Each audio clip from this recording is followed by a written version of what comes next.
Hey guys, in this video, I will show you how to turn off location sharing on your iPhone. All right, let's begin. If you want to temporarily stop your iPhone from sharing its location, there are a few methods you can use. The quickest option is to enable airplane mode.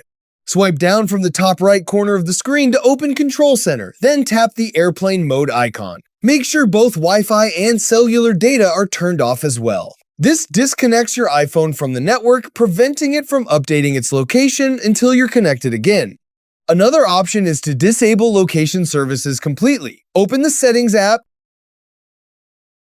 tap Privacy and Security, then select Location Services. Turn off location services at the top of the screen and confirm the change. You can also turn off your iPhone if you don't need to use it for a while.